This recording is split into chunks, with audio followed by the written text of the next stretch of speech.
Come on into the Oval Office. Have a seat. Welcome back, Gulf Coast. Welcome back, America. And my guest for this segment, my guest this afternoon, our correspondent from the East Coast, from Boston to Washington, D.C., the world-famous Dr. Grace Woto. Dr. Grace, thank you so much for being a part of the show today. Thank you, Carl. And this broadcast is one that we are, I'm sure, both going to be doing with a very heavy heart. Yes. Because the speech last night is a historic speech. The president is going into uncharted waters. He's behaving in a manner that no other president in American history has behaved, regardless of the talking points of the Democrats. Right. He is currently ripping our Constitution to shreds. He is behaving like a despot. He has unilaterally declared that about 5 million illegal aliens will be given work permits. And this is completely contrary to the laws that have been passed by our Congress. Yeah. And so, Carl, I've just finished writing an article, which is going to be posted, I'm sure, this weekend. I'm calling for the president's impeachment immediately. I think that he is behaving as an emperor, a monarch, a despot, you name the term. These are words that he himself has used in the past. Yes, he has. Said over 25 times that if he should behave in this very manner, that those are the words that apply to his behavior. Right. And I think that if we're going to maintain our republic, we literally have no choice right now. Yeah. We have no choice if we are serious about defending our Constitution and our republic. Right. And let me just say, you said you wrote an article, so let me tell people who you are. Now, most of my listeners know, but we get new listeners all the time, and we call her Dr. Grace Woto. She is the editor of the Politics and Culture section of the World Tribune. She's also the host of American Heartland with Dr. Grace, heard all over the United States and along the East Coast. And she's also been a correspondent to Freedom Friday for years out of Washington, D.C., and now from Boston to Washington along the eastern seaboard. So that's who Dr. Grace is. So when she writes a piece speaking, insisting on the impeachment of the president and lays it out in her professorial way, people listen. People all over America listen. Doesn't mean they're going to do it, but they do listen and respect her views. So thank you for writing that article, and look forward to it coming out. And I think you're dead on because Dr. Grace, look, the political, the moral, the legal, the psychological effects of what he did last night they're devastating. Not only now, but for the future, because it's an executive order which he can do. Presidents have that ability, but a new president comes in and can rescind that executive order, but the damages are done. The effects, whoever rescinds it immediately becomes the number one enemy to 5 million plus people, because there's going to be more people broaching our borders because of this. He immediately becomes number one enemy. Plus, these people now are already in the workforce and everywhere else in our culture because of this breach of our law. And it's just going to devastate our legal system and the psyche of this nation, Dr. Grace. Carl, look, there are so many problems with what he said he's about to do that, again, it's almost like Obamacare redux. Yeah. When he announced that he was going to completely overhaul our healthcare system, many of us said, you're opening up a hornet's nest here, and you're not going to be able to fix all of the problems that are going to come forward. And many of us said that Obamacare was not just going to destroy the existing system, but that there are so many unintended consequences that you can't even foresee right now. And what he did with this executive order is, again, along the very same path. Number one, there are so many Hispanics who are already saying it's not enough. That's the major reaction you're getting now from many Hispanics. I know. And you got to think about it from the point of view of someone who's an illegal. What has he actually done for them? Has he actually really helped them? You know what he's really done? If I were illegal, I would be very nervous, because what the president is telling me to do is to come out of the shadows, so give the government my name and number and my address. And then in 3 years, if a Republican president rescinds this, they have my name, number, address, and phone number, and they can deport me even easier than they can now. Right. So I want to point out that Hispanics are saying it's not enough, and from their perspective, they're 100% right, because this is a giant screw-up even from their point of view, never mind from everybody else's point of view. Right. And I'm telling you this, if I were Hispanic and that was on the table for me, and I'm talking about an illegal, right? We're obviously not all illegals are Hispanics. They're Hispanics from different nationalities. But whatever the nationality is, if I were an illegal alien and this was put on the table for me and I'd been living in the shadows, I would be telling family members that I would be actually nervous about coming out of the shadows. Right. Because ultimately it may facilitate my very deportation. So I just think that the celebration is premature. That's the problem with executive anything. It's not permanent. It's not solid. It's not based on the consensus of the people. Right. And therefore, as you said, it could be rescinded. And what this does is it just creates chaos. Yes. It creates chaos every step of the way. Even when we ask the question, look at the criteria. Family members of people that have, of those illegals who have children in this country. Well, wait a minute, how do you define family members? Right. What about children that are out of wedlock and the father, maybe there are different cases of who is the father and the mother for that particular child, I mean the father in particular. Who is the father? What about instances of divorce? How many of those have rights to stay? How does this apply to the extended family? There's so many questions that are going to emerge now regarding who is actually going to be affected by this. And again, the theme is chaos. Yeah. There is just going to be chaos even in trying to do what he is saying he's going to do.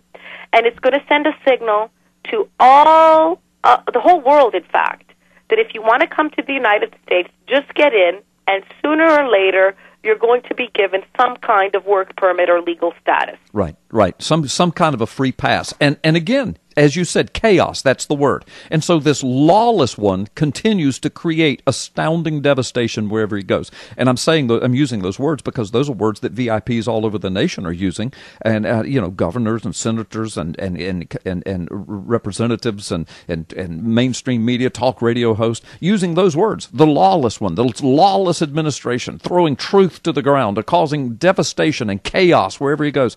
Because those that know the Word of God knows that these are biblical terms for that spirit of Antichrist in the last days. Now, you and I are not calling him the Antichrist, but we're just saying that spirit, that nasty spirit of lies and deceptions, it's here, and it's among us. And Dr. Grace, thinking along biblical terms for just a moment, I want to run something by you and get your thought on it. So people have asked me, because I'm a pastor, and a Christian, of course, and you're a Christian, a very outspoken, professing Christian.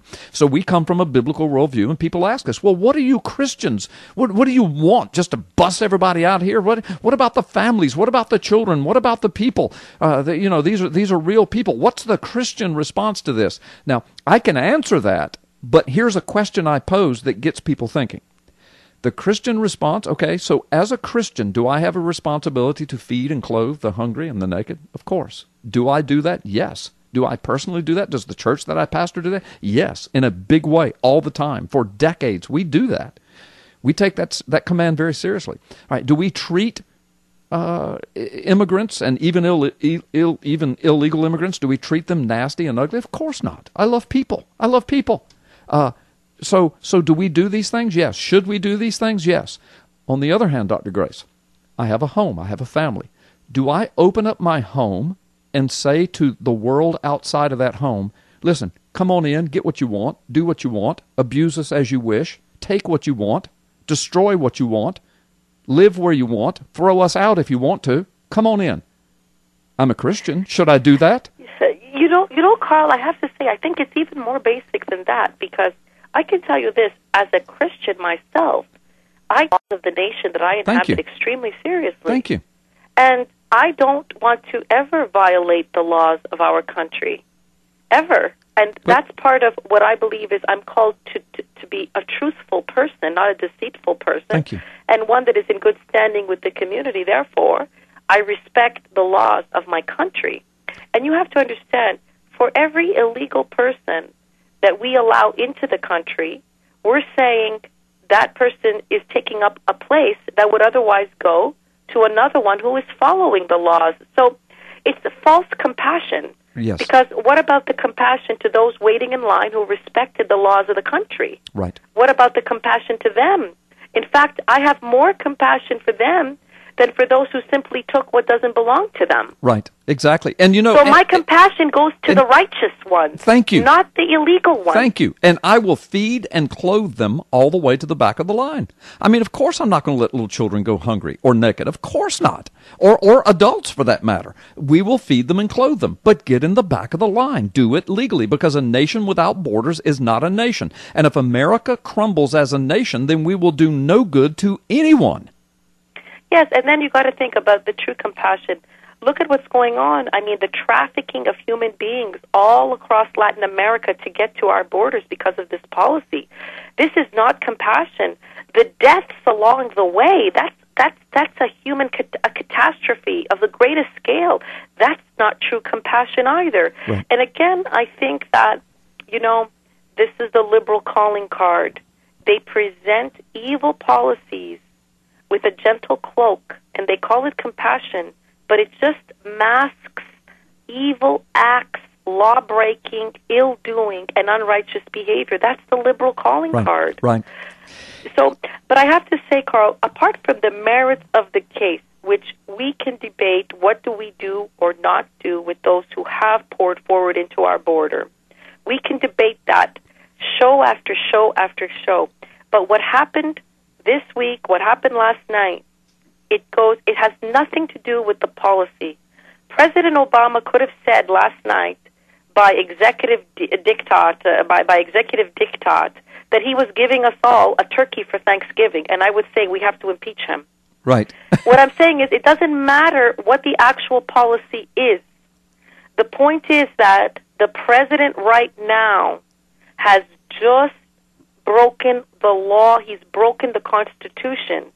And we have Republicans across the country saying so. They're saying, look, this is a dictatorship that he's creating. This is dictatorial a grab of power. He is overseeing his authority. They're using all these words, and they're getting the analysis right. And then what do they say? I heard an interview by Senator Ted Cruz, who usually is amongst the most muscular of our congressmen.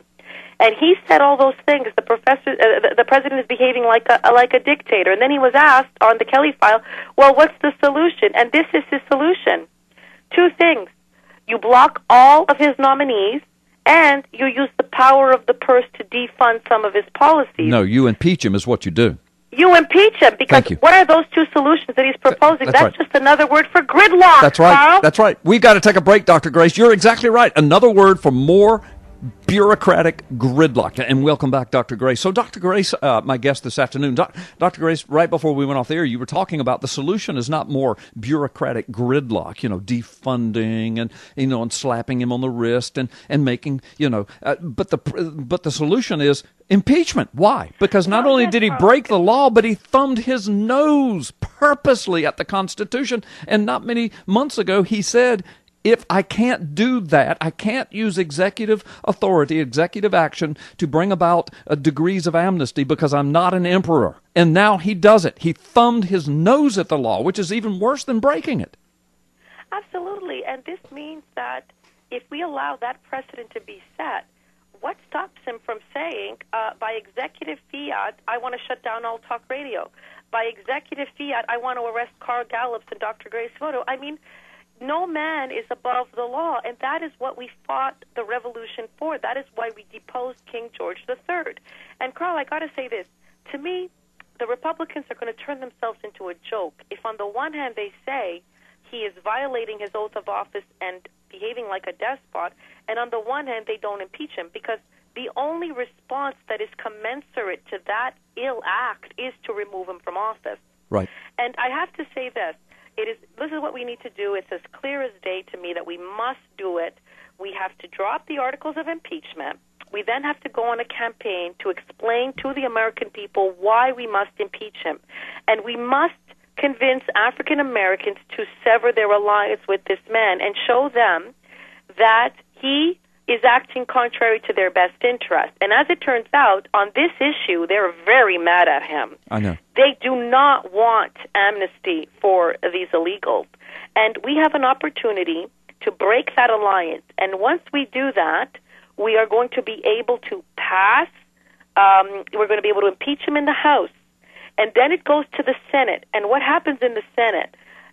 we don't know. Nobody knows what's going to happen in the Senate because as his poll numbers drop, once the House impeaches him and his poll numbers plummet, as they will, once the case is made forcefully to the American people, many Democrats are going to have to face a fundamental question. Do they uphold their own oath of office to defend the Constitution? Or do they accept that our republic is going to be forever changed? And if he is not convicted in the Senate, well, it's on the conscience of those Democrats who don't support the movement, and history will at least record that we all took a stand that was commensurate to the violation that has occurred upon us. Right, right. And what's your prognostication? No, listen, I agree with you. I think you're absolutely right. So what's your prognostication with this new Congress coming up? I mean, we're going to have the Senate. We're going to have the House. Do you think anything can be done? John Boehner, to me, seems like a big buffoon. What do you think is going to happen? You know, what I'm really concerned about, Carl, is that even somebody like Charles Crossheimer, who is a man generally whose opinion I respect, he said something very disturbing, and that's why, to be honest with you, I call people in Washington, D.C. the mutants. I used to call them mutants when I would live there, and I would not go and spend time with them because I thought their brains were warped and they lost their humanity. Well, this is like mutant talk. Crossheimer is saying, yes, this is despotic, et cetera, but Republicans should not, quote-unquote, fall for the bait because their agenda is going to be thwarted. Who cares about an agenda when you're confronting a despot? Right. It doesn't make sense. Right. So thank you. What I fear, Carl, is right now you have a profound division amongst Republicans as to what to do. You have those who understand the magnitude of what is at stake and understand that we've got to impeach him. On the other hand, you have others who are arguing that if we go down that road, we are not going to get enough public support and we will achieve very little, especially since we're not going to get a conviction in the Senate. But to that, I argue, look, do your part, do what is right. I always say this on my own show, Carl. Do your part and let God do his. Thank you. Just stand for what is right. Stop being so Machiavellian. Stop being such a politico. Stop talking in a way that we the people don't understand about this falling into somebody's trap and being baited. That's all Machiavellian political talk. Thank you. Talk straight. Is it behaving like a dictator? Yes. What does that require? Impeachment. Period. Full stop. Let's do it. Thank you. I mean, it's either that or we become this socialist, communist hodgepodge of nothingness, or we have another revolution on our hands. I mean, those are our choices. We either obey the law, we obey the Constitution, or we become a banana republic. And if we are a banana republic, then we just stay that way, or people get mad and they revolt. And who wants war in their front yards like we had before? I mean, people will die. It'll be horrible. So, folks, we've only got a few choices, and the least bloody of them all is because if we become a third world banana republic, that's going to get bloody as well. The least bloody of them all is to do what the Constitution says and impeach him. And in fact, in this particular instance, he is such a bungler, he's such a nincompoop, because his own words will be used to indict him. So nobody can say that it's racist because he himself, a black man, is saying that such behavior is empirical. Yes. Is the act of an emperor, he right? Said it. He said it. Is imperialistic. Forgive me. It's imperialistic. So, nobody can accuse us of racism because we're just going to use his words against him. He's taken the wrong policy to do this with. Right. And I believe that if we stand our ground, the American people will be with us. Remember that when it came to standing up against Bill Clinton, we at least did impeach him in the House. And that remains a stain on his record that stands in the history books for all time. Even if we achieve that, I consider it a small victory because the next president will understand that if you violate your oath of office, there will be major consequences, not a slap on the wrist. Yeah. No, absolutely. And if the next president doesn't understand it, then he's going to go a little bit further. And the next president will go a little bit further. I mean, this is a terribly slippery slope we're on, and it's nasty. And I mean, like I said, and I believe, Carl, that our media elites, even our conservative media elites, many of them, they have lost their moral compass. 10 seconds. In the Wall Street Journal, The Wall Street Journal is calling for the Republicans not to restore the filibuster. Again, to ignore the Constitution like the Democrats did. Shame on them. Yes. Shame on them all. Thank you. Thank you. Dr. Grace, God bless you for being here today. We look forward to you coming back next Friday. In the meantime, you pray, I'll pray, our listeners will pray, and we're going to ask God to bless us and to restore this constitutional republic. Thanks for being here. My pleasure, Carl. Okay, take care. Folks, you're listening to Freedom Friday. Brandon Big B's up next. We've got a lot more to talk about.